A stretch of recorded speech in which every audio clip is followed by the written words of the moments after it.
to the left, to the left. To the left, to the left.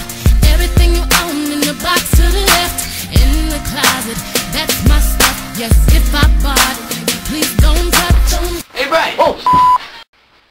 Stop listening to your bad hip-hop music. That song is not bad! You should be listening to my reminiscing instead. Oh my god.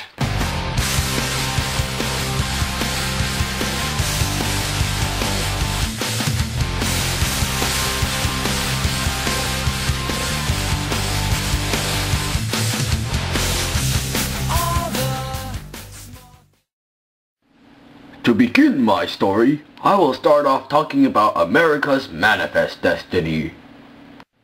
America's manifest destiny was to settle land all the way to the Pacific Ocean in order to spread democracy.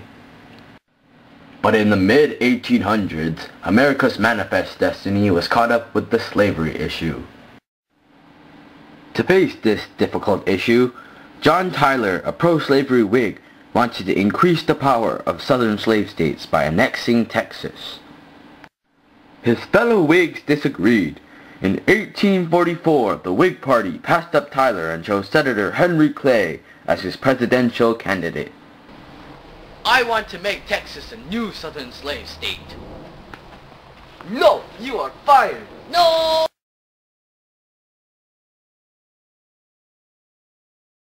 Thank you, Henry Clay, for joining the Whigs Party and opposing the annexation of Texas. Thank you very much. Yeah, you got it, man. At first, Henry Clay opposed annexation, but later changed his mind due to the pressure from southern politicians. Go annexation! I guess I changed my mind. I agree with annexation. The Democratic Party chose former Tennessee Governor James K. Polk to oppose Clay.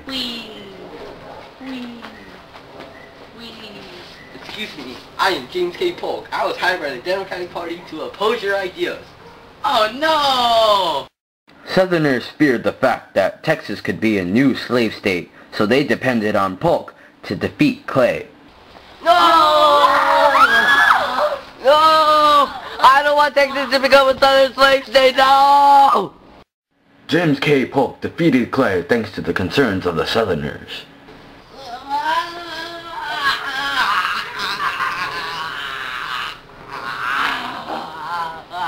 Thanks to your concern, I defeated Henry Clay. Hey, thanks! President Polk quickly set out to annex Oregon and Texas. Britain and the United States argued over where the Canadian border should settle. The American expansionists cried, 54-40 or fight. 54-40 or fight! 54-40 or fight! Neither side really wanted a war, so Great Britain and the United States signed a treaty that gave the United States all Oregon land south of the 49 parallel line. Do you want to war, chum? No? Do you, Owen? No. Okay, let's sign this treaty. Okay.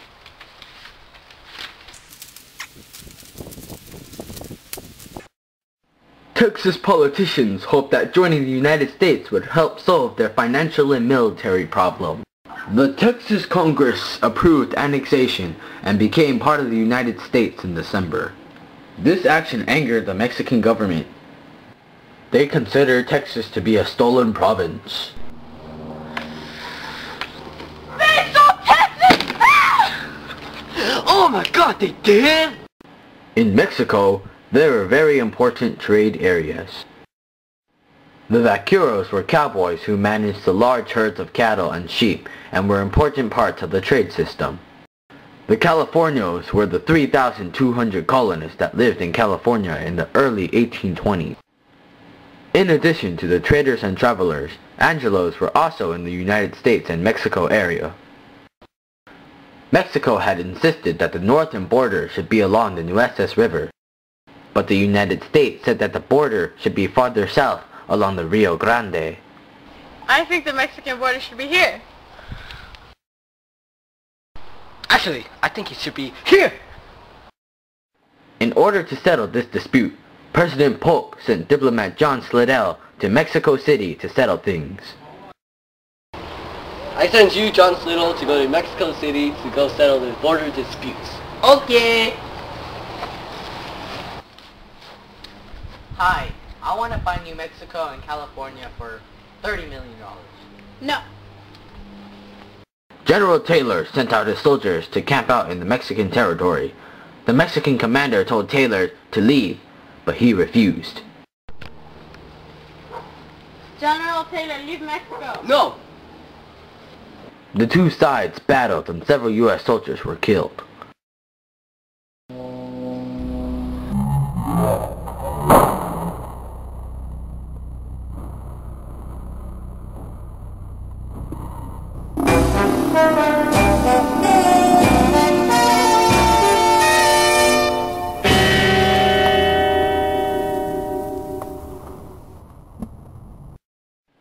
Polk delivered the news to the Congress and they declared war on Mexico. Mexico has passed the boundary of the United States, has invaded our territory, and had shed American blood upon the American soil. The two nations are now at war. I declare it! Okay, we're at war! Yeah! Yeah! In the beginning of the war, the U.S. had better weapons and equipment. Rebels started the Bear Flag Revolt, where the Americans declared California to be an independent nation. They made a flag of a grizzly bear facing a red star, but Californians laughed and said it looked more like a pig than a bear.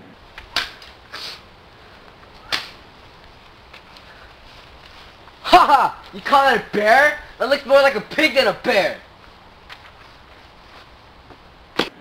After a long time in battle, General Taylor defeated the Buena Vista battle and became a war hero. General Winfield Scott sailed out to the port of Veracruz and won the final battle of the war. Hello, mate. Ah!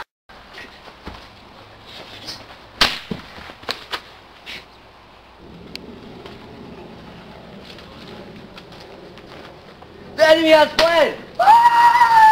The field is ours! Yeah! The Mexican soldiers had nothing they could do, so they defended their hopeless position by jumping to their deaths. Hey! Hey! Hey! Surrender or die!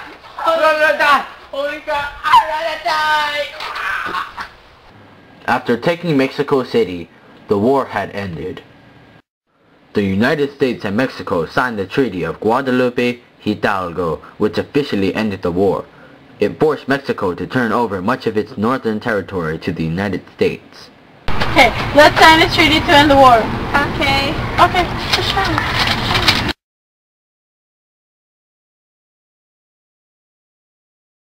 Under the terms of the Gadsden Purchase, the U.S. government paid Mexico $10 million.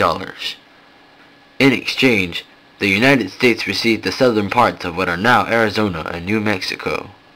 That'll land up for you for $8 million. No. 15 million. 10. Okay.